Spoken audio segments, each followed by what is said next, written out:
pouco as reflexões que nós estamos fazendo sobre a luta de classe no Brasil. Isso deriva tanto dos estudos acadêmicos, né, que a gente tem feito pelos estudos na universidade, do trabalho de formação política, o núcleo de educação popular que eu trabalho, que é o 13 de Maio, que acompanha um pouco essa história do Brasil e tem um foco de estudo na história do movimento operário no Brasil, e também o trabalho junto com a Escola Nacional de Formação, Florestan Fernandes, do MST, que a gente tem sido chamado para discutir a dinâmica da luta de classes, né? Mas basicamente o fundamento dessas reflexões, no ponto de vista acadêmico, está na minha tese de doutorado, onde eu faço um estudo sobre a consciência de classe e os ciclos da consciência de classe entre a negação e o amoldamento à ordem, né? Pegando como estudo de caso concreto a trajetória do Partido dos Trabalhadores, de 1980 até 2000. Entonces, no, te quería saber la tua trayectoria, como fue que tú fuiste nel PT e depois...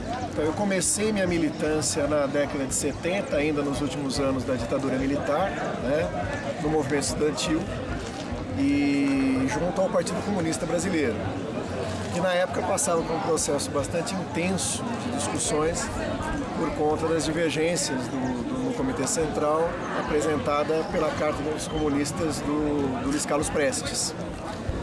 Nesse processo de dissidência no Partido Comunista, formou-se no mesmo contexto as greves operárias no ABC e daí a proposta de criação do PT.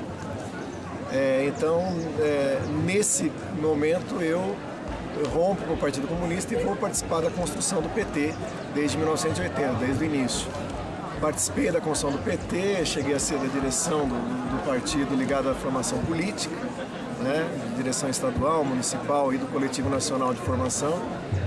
E recentemente, devido à inflexão política sofrida pelo Partido dos Trabalhadores, nós participamos de um processo de dissidência, juntando vários companheiros do Brasil todo. Rompemos com o Partido dos Trabalhadores em 2004, né?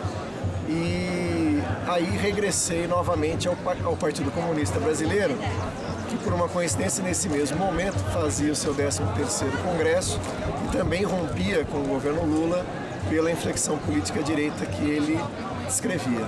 Então acabei regressando ao PCB. Entonces, la actual postura del PCB en frente al gobierno Lula, ¿cuál es? É de oposição. O PCB hoje está na oposição ao governo Lula, né? É bom que a gente diga que esse rompimento do governo foi por motivos programáticos e políticos, foi antes de tornar-se público os escândalos de corrupção, foi mais uma reflexão política e programática mesmo, né? Quando foi isso? O 13º Congresso foi em 2003, 2004. Entonces, desde el 2004, Isso, meados do primeiro el mandato PCB do Lula. não está mais... Não está mais junto ao governo Lula. Não houve um rompimento com o Partido dos Trabalhadores, né, mas sim com a orientação política do governo Lula naquele momento, fazendo uma inflexão e uma política de alianças, primeiro ao centro e depois junto com os setores do empresariado, do agronegócio, e fazendo uma política de sustentação à direita, com partidos como o PTB, como o PP, partidos no Brasil de um leque político à direita. O Partido Comunista revê e faz uma autocrítica de inclusive algumas de suas posições, afirmando a necessidade de uma caracterização da sociedade brasileira como um capitalismo completo e, portanto, uma etapa socialista da Revolução Brasileira, né? O que implica um redimensionamento da política de alianças, sem nenhuma aliança com a burguesia nacional, a criação de um polo, um bloco histórico popular e proletário, capaz de reapresentar a proposta socialista na sociedade brasileira com autonomia de classe, rompendo a ideia de um pacto social que acabou prevalecendo no governo Lula. También el PCdoB está en la oposición. Não, o PCdoB faz parte da aliança do governo Lula e acabou fazendo uma aproximação muito intensa em relação ao PT, né? participa do governo, inclusive com cargos, participa da base de tentação parlamentar do governo Lula. Foi discutido ativamente dentro do PCB a possibilidade de unificação com o PCdoB, né? E foi exatamente essa tese que foi derrotada no 13º Congresso. Não se unificar com o PCdoB, não pela negação de se unificar e ter um partido comunista só no Brasil, mas pela proximidade da política do PCdoB em relação ao governo Lula, ou seja, ainda na defesa de uma aliança com a burguesia, de um desenvolvimento nacional do capitalismo brasileiro, de um comprometimento das metas estratégicas para uma sobrevivência de cargos e financiamento de campanhas, de uma opção bastante institucional e eleitoral. Então, as divergências programáticas com o PT também acabaram se expressando em divergências com o PCdoB. E a gente faz uma inflexão, portanto, se aproximando do bloco de esquerda, né? Tentando recompor um bloco de esquerda no Brasil, se aproximando aí das posições do PSOL, do PSTU, do MST, de setores do MST, dos movimentos populares, que resistiam às medidas concretas do governo Lula que atentavam contra os interesses dos trabalhadores. A reforma da Previdência, a reforma trabalhista, a prioridade do agronegócio, inclusive aprovando os transgênicos, as parcerias dos biocombustíveis. Tudo isso indicava para a gente um alinhamento do PT e do PCdoB a uma hegemonia conservadora, né? Abrindo mão das propostas de um campo popular que haviam prevalecido entre a década de 80 e 90. Então a tarefa nossa prioritária é recriar esse bloco popular, né? Mira, tú sabes que soy italiano, entonces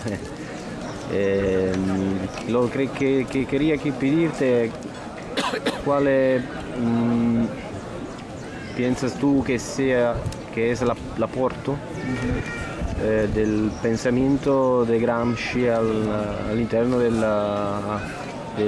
adentro del movimento comunista internazionale attualmente. Então, e nello specifico no Brasil. Então, na própria trajetória do PT na construção de sua estratégia, num determinado momento, tentou-se se apropriar de uma certa leitura de Gramsci. E, de certa maneira, nós vivemos isso na década de 70 no PCB, né, onde a influência do chamado eurocomunismo era muito grande.